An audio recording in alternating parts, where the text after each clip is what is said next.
دوست بھی کہہ رہے ہیں تھوڑی سی بس تھوڑی سی بس کوئی ایشو کوئی ایشو نہیں ہے. نہیں کوئی ایشو نہیں, میرے لیے کوئی ایشو نہیں ہے. یہ سب کیا کر رہے ہیں آپ؟ تو یہ جو ایم این اے کی آپ نے لگائی ہوئی ہے تختی اپنی گاڑی کے آگے, یہ ہے تو غلط, لیکن یہ ہے کہ اب سب کر رہے ہیں تو ہم بھی کر رہے ہیں ساتھ ساتھ. تالیاں. میں میٹرک کے بعد پھر ہم لوگ واپس چلے گئے دربار پہ, وہیں پہ. وہاں پہ کیا کیا پھر آپ نے؟ کیا آزادی کی, کیا کرنا ہے وہاں پہ, گھومے پھرے بس گپ شپ دوستوں کے ساتھ, یہی سین تھا. تو وہ وہاں پہ خیر ڈیرے داری والا سین بھی تھا, اور ہمارے اپنا کچھ ہمارے رشتہ دار سیاست میں بھی ہیں, تو ان کو بھی پیچھے سے ان کے بھی معاملات دیکھتے ہیں. تو یہ جو ایم این اے کی آپ نے لگائی ہوئی ہے تختی اپنی گاڑی کے آگے, اور اس پہ اسمبلی کا لوگو بھی لگا ہوا ہے, ابھی ویڈیو میں دیکھا ہے میں نے. کزن ہے نا, تو کزن ہے تو آپ اس پہ ایم این اے کی تختی لگا کے, تو یہ گھر ہے نا جی, مطلب وہ بڑے ہیں ہمارے, انہوں نے خود بولا ہوا ہے کہ لگائیں, تو ہم نے بھی لگا لی. میں نے کہا چلیں اسی بہانے. یہ سب کیا کر رہے ہیں آپ؟ یہ سب کی کیا کر رہے ہیں آپ؟ نہیں مطلب ایم این اے کی نمبر پلیٹ نہیں لگا سکتے. نہیں لگا سکتے سر. نہیں لگا سکتے ہیں, اس میں کیسے؟ اپنی فیملی کے بندے ان کو, ان کا سو واٹ سر, ابو بھی ہوں تو اپنی گاڑی پہ ایم این اے کی نمبر پلیٹ کیوں لگائی ہوئی ہے آپ نے؟ ہم پوچھیں گے آپ سے. نہیں آپ پوچھیں, لیکن میں نے تو جواب دے دیا. میں نے نہیں بتانا, میں نہیں بتاؤں گا. نہیں میں نے آپ کو بتا دیا کہ دیکھیں, دوست بھی اگر M N A M P A ہو نا, تو وہ بھی پھر دوست بھی لگا لیتے ہیں, ہمارے تو فیملی ممبر ہے, تو ہم کیوں نہیں لگا سکتے؟ نہیں, جو دوست M N A M P A ہو اور آپ نمبر پلیٹ لگا لیں تو غلط لگاتے ہیں نا. نہیں ہے تو غلط, لیکن یہ ہے کہ اب سب کر رہے ہیں تو ہم بھی کر رہے ہیں ساتھ ساتھ. تالیاں ہونی چاہیے اس پہ, تالیاں ہونی چاہیے سر. کتنی ڈٹائی سے غلط کر رہے ہیں آپ. نہیں اب غلط ہے یا ٹھیک ہے وہ تو خیر اب آپ کہہ رہے ہیں نا جی, ہمیں آپ بھی کہہ رہے ہیں. نہیں مطلب آپ کی بات کو میں تو اس کو آپ کو دیکھیں رسپیکٹ دے رہا ہوں, میں کہہ رہا ہوں ٹھیک ہے.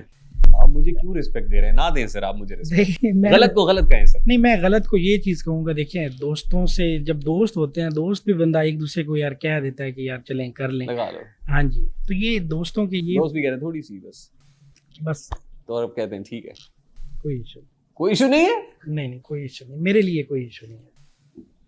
پیر صاحب دیکھیے, ہم ایک مستند معتبر پلیٹ فارم پہ بیٹھے ہوئے ہیں, ہمارے سامنے جو اسٹوڈنٹس بیٹھے ہوئے ہیں وہ ایک ایسی درسگاہ سے ہیں جو میں نے بتایا کہ اقبال اور فیض اور احسان دانش اور اشفاق احمد اور نون میم راشد کی درسگاہ ہے. ہمیں آج کچھ چیزوں کو یہاں سے سمجھ کے اٹھنا ہے, طے کر کے اٹھنا ہے. سر یہ گدی نشینی کے لیے خاندانی نسبت شرط سمجھی جاتی ہے نا؟ بالکل ایسی ہے, ایسا ہی ہے نا کہ خاندانی نسبت ہونا ضروری ہے گدی نشینی کے لیے. بالکل. آپ کو لگتا ہے یہ درست ہے؟ درست ہے, ایسے ہی ہونا چاہیے.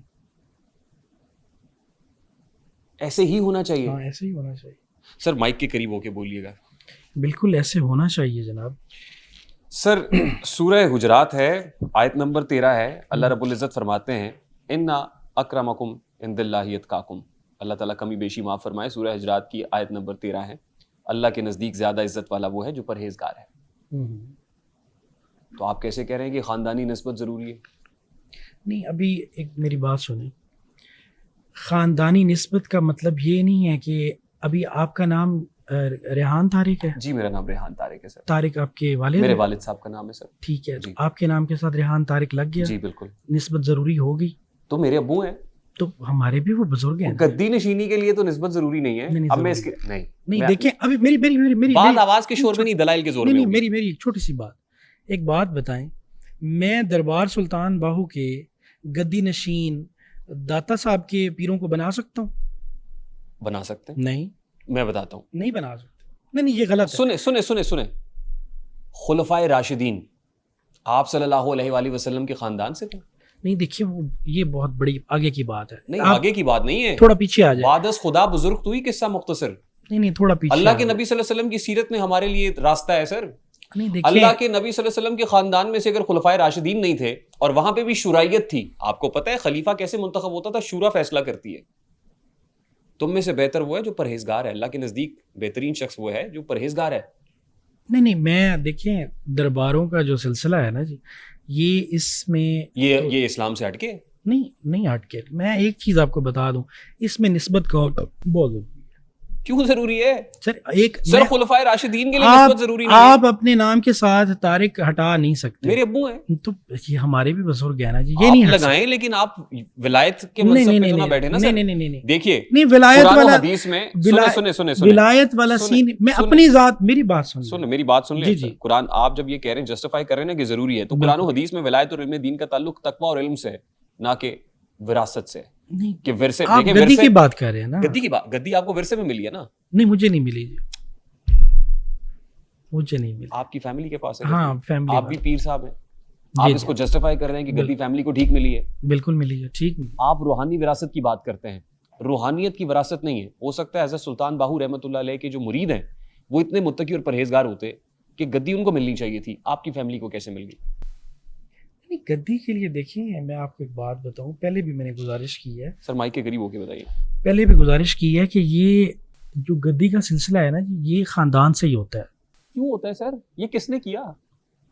نہیں کس نے کیا, کوئی یہ چیزیں نہیں. میں آپ کو آپ کی نسبت سے کہہ رہا ہوں نا جی, کہ آپ اپنے والد کے نام کو نہیں ہٹا سکتے. نہیں ہٹا سکتا. ہاں جی, تو یہ کیسے ہٹا دیں؟ لیکن میں تو خیر مطلب میرے والد صاحب جو بھی کرتے ہیں, میں کوئی گدی نشین تو نہیں. نہیں, آپ اپنے گھر کے تو ہیں نا. دیکھیں آپ اپنے گھر کے تو, اپنے گھر کے معاملات چلائے نا سر.